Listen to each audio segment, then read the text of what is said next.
Teoría del humanismo. La teoría de la personalidad del humanismo aparecieron después de la hoja del conductismo. Para los psicólogos humanistas, cada individuo es único y las experiencias en las que vive y en el entorno en las que se mueve les afecta de manera completamente distintas. Las teorías más importantes de esta rama: la teoría de la personalidad de Maslow. Abraham Maslow fue uno de los principales exponentes de la psicología del humanismo y uno de los que más estudió la personalidad.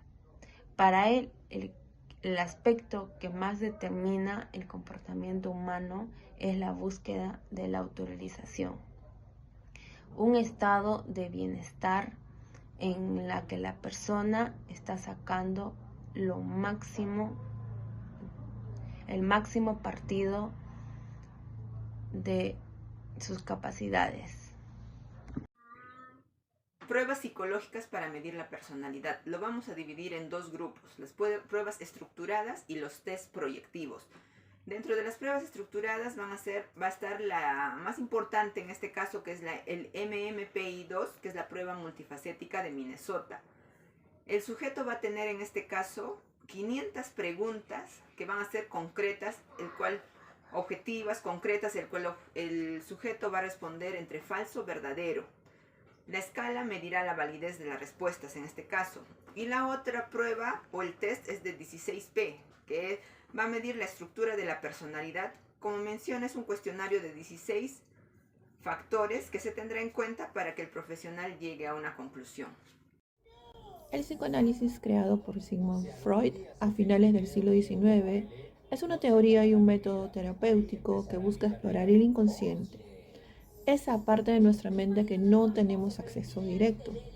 Según Freud, nuestra personalidad y nuestros comportamientos están muy influidos por deseos, recuerdos y conflictos que se originan en la infancia y que quedan reprimidos. El enfoque psicoanalítico se centra en tres estructuras de la psique: el ello, que representa nuestros impulsos más primitivos; el yo, que es la parte racional que media entre el ello y la realidad; el superyo, que incorpora las normas y valores sociales. Una de las técnicas principales es la asociación libre, donde el paciente habla sin censura, permitiendo que afloren pensamientos inconscientes. También se utilizan los sueños, los actos fallidos y los desplazamientos para entender conflictos internos. Con el tiempo, el psicoanálisis ha evolucionado, pero sigue siendo una herramienta clave para entender la mente humana. La teoría de rasgos de personalidad es un rasgo, una característica estable de la personalidad. Esta teoría es una de las principales áreas teóricas en el estudio de la personalidad, a diferencia de otras teorías como son la teoría psicoanalística o las humanísticas. Los rasgos según Gordon Allport. Según la teoría de Gordon, encontró más de 4.000 palabras que describen los diferentes rasgos de personalidad. Entre los rasgos de personalidad de la siguiente manera, como los rasgos cardinales, los rasgos centrales y los rasgos secundarios. Entre los rasgos cardinales, estos rasgos son los que permanecen para toda la vida.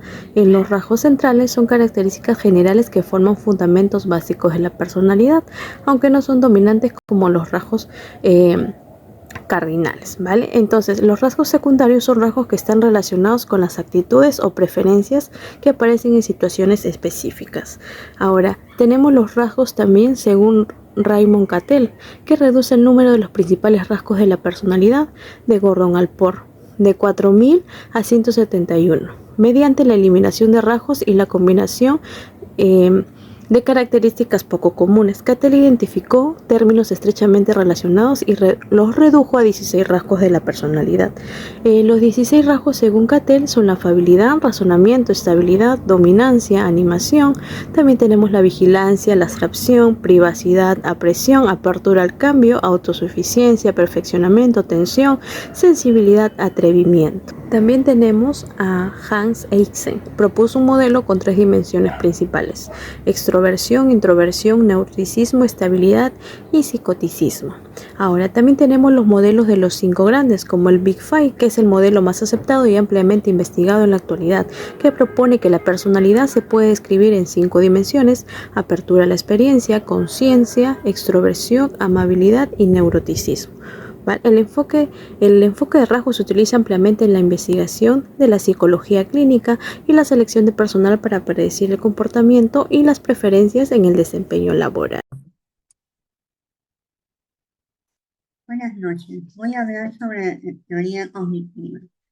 Surge como una evolución del conductismo, mientras que el conductismo clásico se centraba en el condicionamiento, es decir, como los estímulos y las consecuencias moldean la conducta. La perspectiva cognitiva agrega el papel de los pensamientos, creencias y expectativas en la formación de la personalidad.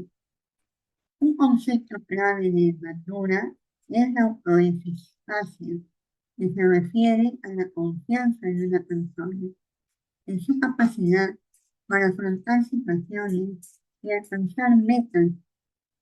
Esta creencia influye directamente en la motivación y la conducta.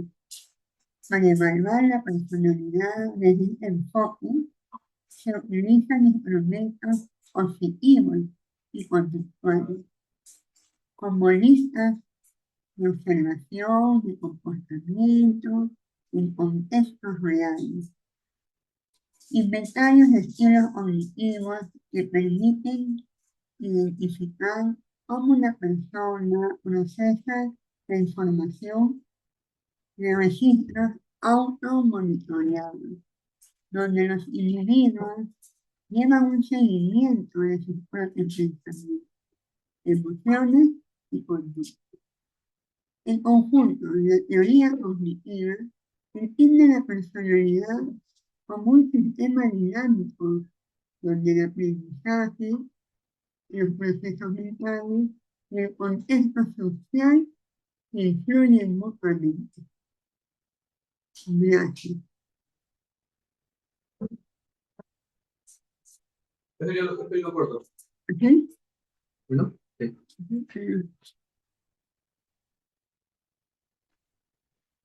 Y no se puede volver a hacer. ¿Por qué lo quiero volver a hacer?